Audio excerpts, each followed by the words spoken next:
அறியாமையினாலதான் வட மாவட்டங்களில் திமுக அரசு எந்த நடவடிக்கை எடுக்கல.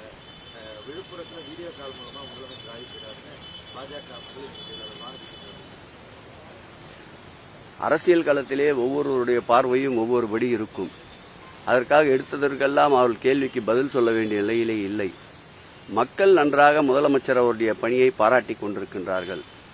மழை பெருமழை வெள்ளம் வந்ததிலிருந்து ஓயாமல் மாண்புமிகு முதலமைச்சர் அவர்களும் துணை முதலமைச்சர் அவர்களும் அதேபோல் அந்தந்த மாவட்டத்தில் இருக்கின்ற அமைச்சர்களும் நாடாளுமன்ற உறுப்பினர், சட்டமன்ற உறுப்பினர், உள்ளாட்சி பிரதிநிதிகள், அரசு துறை சார்ந்த அனுபவம் வாய்ந்த திறமை மிக்க அதிகாரிகள் அனைவரும் களத்திலே நின்று பணியாற்றி கொண்டிருக்கின்றார்கள். புயல் எச்சரிக்கை வந்ததிலிருந்து முன்னெச்சரிக்கை நடவடிக்கை என்று பெருமழை வெள்ளத்தின் போது எவ்வளவு பணியாற்ற முடியுமோ அந்த பணியை முன்கூட்டியே மேற்கொண்ட அரசு இந்த அரசு. புயல் மழை வெள்ளம் வந்த பிறகும் வீட்டிலே முடங்கிவிடாமல் வீதிக்கு வந்து மக்கள் குறைகளை கேட்டு முழுமையான நிவாரணம் தேடிக்கொண்டிருக்கின்ற அரசு இந்த அரசு. எதிர்கட்சிகள் என்பது எதிரி கட்சிகளாக இருக்கக்கூடாது. குறைகளை கூறுங்கள், சுட்டிக்காட்டுங்கள், நிவர்த்தி செய்வதற்கு எங்கள் முதல்வர் தயாராக இருக்கின்றார். விமர்சனங்களை கண்டு ஓடி ஒளிபவர் அல்ல. ஆகவே அவர் சுட்டிக்காட்டியபடி இன்னும் அதிகமாக கூடுதல் கவனத்தை செலுத்த இந்த அரசு தயாராக இருக்கிறது.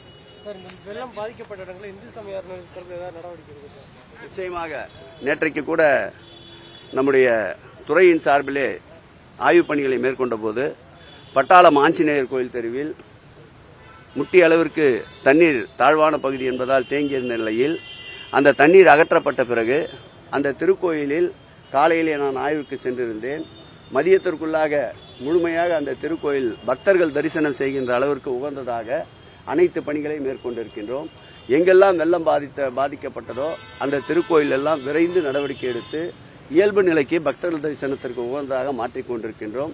ஒரு சில இடங்களில் வெள்ள பாதிப்பால் சிதலமடைந்த திருக்கோயிலுக்கும் உடனடியாக மதிப்பீடுகளை தயார் செய்ய சொல்லியிருக்கின்றோம். மதிப்பீடுகள் வந்தவுடன் போர்க்கால அடிப்படையில் அதை சரி செய்து பக்தர்களுடைய பயன்பாட்டிற்கு முழுமையாக அர்ப்பணிக்கப்படும்.